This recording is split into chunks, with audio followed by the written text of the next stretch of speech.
What if I told you that the biggest mistake lemon growers make isn't lack of space, but thinking they need an orchard to harvest 50, 60, or even 100 lemons from just one container?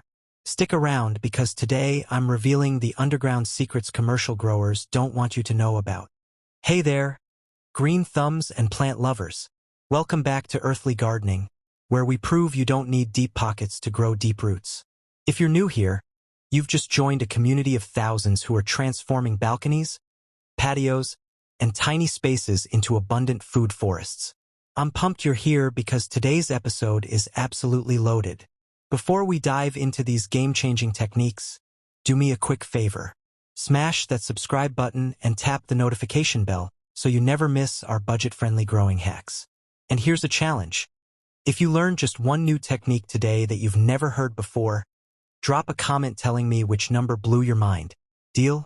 Awesome. Let's get into it. Now, I know what you're thinking. Lemons in containers? That sounds complicated. But here's the truth nobody's talking about. Container lemons can actually outperform their ground-planted cousins when you know these specific techniques. We're not doing the same old water your plant advice today. Nope. What I'm sharing comes from working with actual commercial citrus growers, research studies you've probably never seen, and my own trial and error that cost me way too much money so you don't have to spend it. Point 1. The soil alchemy method. Alright, let's kick things off with something that sounds simple but changes everything. Forget everything you've heard about regular potting soil. Here's the deal. Lemons are secretly drama queens about drainage. They want moisture but hate wet feet, which sounds impossible, right? Here's your magic recipe. Grab equal parts coconut coir, perlite, and compost. Then add 1 part worm castings. This combination does something incredible. The coir holds moisture like a sponge but doesn't compact. The perlite creates air highways for roots to breathe. The compost feeds slowly over time, and those worm castings? They're like steroids for root development but natural. But here's the kicker most people miss. Add a handful of horticultural sand to the bottom third of your mix. This creates a transition zone that prevents root rot while still keeping nutrients where your tree can grab them. Commercial growers pay big money for custom mixes that do exactly this. You just made it for pennies. Point 2. The container size paradox. Point number 2 is going to sound backward, but trust me on this. Bigger isn't always better. I see people shoving baby lemon trees into massive containers thinking they're doing them a favor. Wrong move. Start with a container that's only 2 inches wider than your root ball. Here's why this matters. In oversized pots, soil stays wet longer. Wet soil means unhappy roots, and unhappy roots mean 0 lemons. As your tree grows, upgrade gradually. Think of it like shoes for a growing kid. Now, here's the pro move. Drill extra drainage holes. Not just the ones that came with the pot. I'm talking about 4 to 6 additional holes around the sides, about 2 inches from the bottom. This creates what I call escape routes for excess water. Your tree will thank you with explosive growth. One more thing. Terracotta versus plastic? Terracotta breathes better, but plastic retains moisture longer. In hot climates, go plastic. In humid areas, terracotta wins. Match your container to your environment, not what looks pretty on Instagram. Point 3. The sunlight mapping strategy. Number 3 is about light, but not the way you've heard before. Everyone says lemons need full sun. Cool, but what does that actually mean for container growers? Track your sunlight like a detective. Grab your phone and set hourly alarms from sunrise to sunset. Check where the sun hits throughout the day. You need 6 to 8 hours minimum, but here's the secret. Morning sun is worth more than afternoon sun. Morning rays are gentler and help your tree wake up without shock. Afternoon sun, especially in summer, can scorch leaves even on citrus. If you can only pick one location, choose morning sun over afternoon every single time. Here's the container advantage nobody talks about. Mobility. Your tree isn't stuck like ground plants. In spring, position for maximum light. When summer hits hard, roll it to partial afternoon shade. In winter, move it to the warmest spot available. You're essentially giving your tree a custom climate.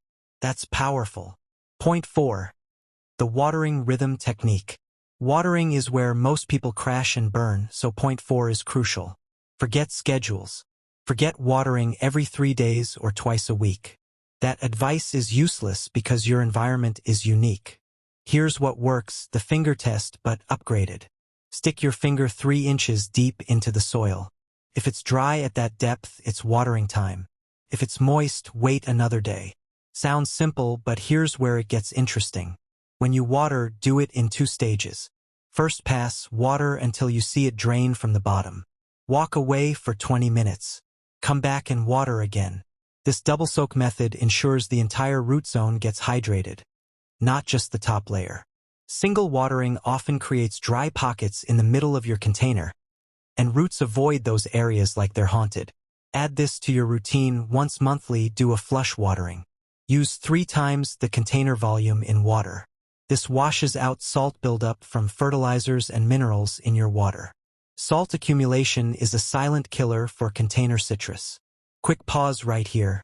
If you're finding value in these techniques, hit that like button. It tells YouTube to share this with more gardeners who need it. And if you haven't subscribed yet, what are you waiting for? We drop videos every week that'll transform your growing game without emptying your wallet. Alright, back to making you a lemon growing legend. Point 5. The pruning power play. Number 5 might surprise you because it involves cutting your tree, which feels wrong when you want growth, right? But strategic pruning is how you go from a decent harvest to an insane one. Here's the technique. Prune in late winter before new growth starts. Remove any branch growing inward toward the center. Why? Airflow. Poor airflow invites disease, and disease means no fruit. You want an open center where air can dance through. Next, identify your water sprouts. These are those crazy vertical shoots that grow super fast. They look impressive, but they're energy thieves. They produce 0 fruit and steal nutrients from productive branches. Snip them off without mercy. Here's the advanced move, tip pruning. After your tree flowers and tiny fruits form, count 6 to 8 leaves past each baby lemon and trim the branch tip. This forces the tree to pump all its energy into fruit development instead of leaf production. You'll get fewer but significantly larger, juicier lemons. Quality over quantity sometimes wins. Point 6. The fertilizer formula hack. Point 6 is about feeding, and this is where people either overfeed and burn their trees or underfeed and wonder why nothing happens. You need a balanced approach. Get yourself a citrus-specific fertilizer with micronutrients. The NPK ratio should be something like 3:1:1 or 5:2:3. Nitrogen promotes growth, but too much gives you a leafy tree with no fruit. The lower numbers matter here. Feed every 2 weeks during the growing season, which is spring through summer. Cut back to monthly in fall and stop completely in winter unless you're in a warm climate where growth continues. Here's the underground secret: Epsom salt treatments. Once every 6 weeks, dissolve 2 tablespoons of Epsom salt in a gallon of water and drench your tree. Magnesium sulfate boosts chlorophyll production and improves fruit quality. Growers in California swear by this, but hardly anyone talks about it online. Also, save your coffee grounds. Sprinkle a thin layer on top of your soil monthly. As they decompose, they release nitrogen slowly and improve soil structure. Free fertilizer that you're throwing away anyway? That's the earthly gardening way. Point 7. The pollination assistance protocol. Lucky number 7 is about pollination, and container growers face a unique challenge here. If your tree is indoors part of the year or in a location where pollinators don't visit much, you need to play matchmaker. When flowers appear, grab a small paintbrush or cotton swab. Gently brush the inside of each flower, moving from flower to flower. You're transferring pollen manually, doing what bees would naturally do. Takes 5 minutes and dramatically increases the fruit set. Here's a bonus trick. Tap flowering branches gently each morning. This mimics wind and helps pollen move around. It sounds too easy to work, but citrus flowers are designed to release pollen with slight vibrations. Time this right. Most lemon varieties are self-pollinating, meaning one tree can do the job alone. But hand pollination ensures every flower gets a fair chance. More pollinated flowers equal more lemons. Simple math. Point 8. The temperature management system. Number 8 is critical, especially if you live anywhere with a winter cold. Lemons tolerate brief dips to about 28 degrees, but sustained cold kills them dead. Container growing gives you options. First line of defense. Bring them indoors when temperatures drop below 40 at night consistently. Position near a south-facing window if possible. Not enough light indoors? Grab an inexpensive grow light. Even a basic LED shop light works if positioned 6 to 12 inches above the canopy. Here's what indoor growers mess up. Humidity. Indoor air is desert dry, especially with heating running. Mist your tree daily or set the container on a pebble tray filled with water. As water evaporates, it creates a microclimate of humidity around your tree. Going to be away and can't bring it in? Wrap the container in bubble wrap for root insulation. Cover the canopy with frost cloth if a freeze is coming. These simple barriers can mean the difference between a thriving tree and a dead stick come spring. Point 9. The Pest Prevention Framework. Point 9 keeps your tree healthy because all the growing techniques mean nothing if pests destroy your crop. Container citrus mainly battle aphids, spider mites, and scale insects.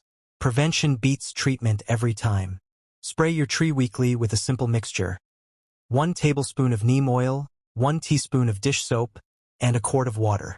Shake well and mist all leaf surfaces, especially undersides where pests hide. Neem disrupts insect life cycles without harming your tree or beneficial bugs. Here's an observation trick. Check new growth every few days. Pests attack tender shoots first. Catch an infestation early, and you can literally wipe them off with your fingers or blast them with water. Wait too long and you're in for a battle. Introduce allies. Ladybugs and lacewings devour aphids. You can order them online for cheap. Release them on your tree at dusk so they stick around instead of flying off immediately. Nature handles your pest problem while you sit back. Point 10. The fruit thinning secret. Final point, number 10. Sounds counterintuitive, but it's how you get those massive, juicy lemons instead of tiny sour ones. When your tree sets fruit, it'll often produce way more baby lemons than it can properly support. Here's the rule. Thin to 1 fruit per foot of branch length. I know it hurts to remove baby lemons. Do it anyway. Each lemon needs resources. Too many fruits mean the tree spreads resources thin, resulting in small, low-quality harvest. Timing matters. Wait until fruits are marble-sized, about 4 to 6 weeks after flowering. At this point, the tree has naturally dropped weak fruits, and you can see which ones are thriving. Remove the smallest, damaged, or clustered ones. Here's the payoff. Thin trees produce lemons that are 30 to 50% larger with sweeter juice and thinner skin. Plus, you're not exhausting your tree. An overloaded tree takes longer to recover and might skip fruiting the following year. Thin for consistent yearly harvests. And there you have it, folks. 10 unconventional techniques that'll turn your container lemon tree into a producing powerhouse without you spending a fortune. Now remember that challenge I mentioned at the start? Which technique was brand new to you? Was it the soil alchemy? The double soak watering? Drop a comment with the number that surprised you most. I read every single one and love hearing what resonates. If this video helped you level up your citrus game, do me a favor and share it with a friend who's been thinking about growing lemons. Knowledge grows when we share it. Before you go, check out the video popping up on your screen right now. It's about common mistakes even experienced gardeners make with container growing. You don't want to miss it. Subscribe if you haven't already because we've got incredible content coming your way every single week. Thanks for hanging out with me today on Earthly Gardening. Now get out there and grow something amazing. I'll see you in the next one.